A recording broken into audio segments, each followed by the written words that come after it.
Hello, NACA members.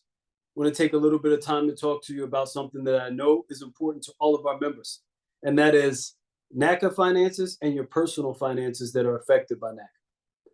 So, it's two candidates remaining for the position of Executive Vice President. Myself, Daniels-Haltom, and Mick Devine.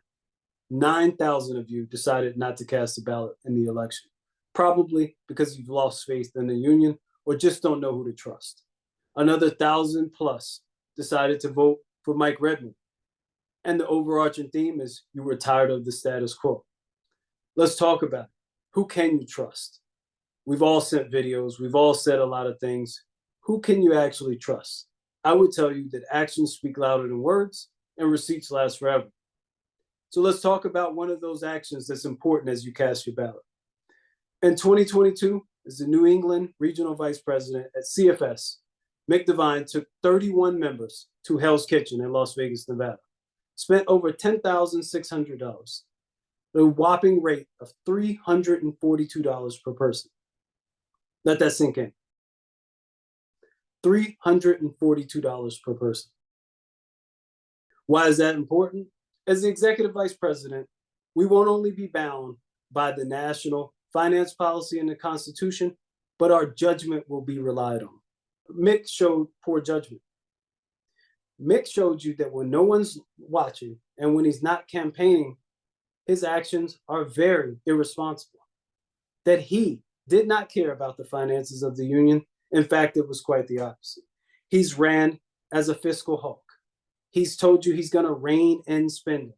He's raging against the machine when in actuality he is the machine. He's telling you that he isn't the status quo when he's a perfect example of the status quo. The status quo that you say loud and clear you don't want to be a part of.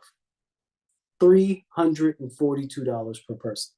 Now let's get to your finances. Our CBA was written in 2016. I was a member of that team, proudly, but I was not one of the people that extended our CBA. That was done in 2021 by the National Executive Board that Mick Devine was on. Mick Devine did not object. He did not speak out because it did not matter to him at that time. He has campaigned again, telling you that he's transformative, that NACA spends, that he'll fight for your pay. It's pandering. We'll all try to fight for your pay. There's a right way to do it. You do not have to mislead the members. Membership trust is at an all-time low, in no small part to the actions of Mick Devine. When you cast your ballot, you'll have an opportunity to change the trajectory of our union. Vote for someone you can trust. I've not been on the National Executive Board. I'm not part of the status quo. I have been a local fact rep for 4 terms, 7 years, and my members will tell you that I'm frugal.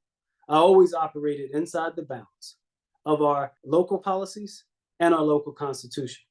So again, I ask you, cast your ballot for Daniels-Haltom for Executive Vice President, and let's get rid of the status quo.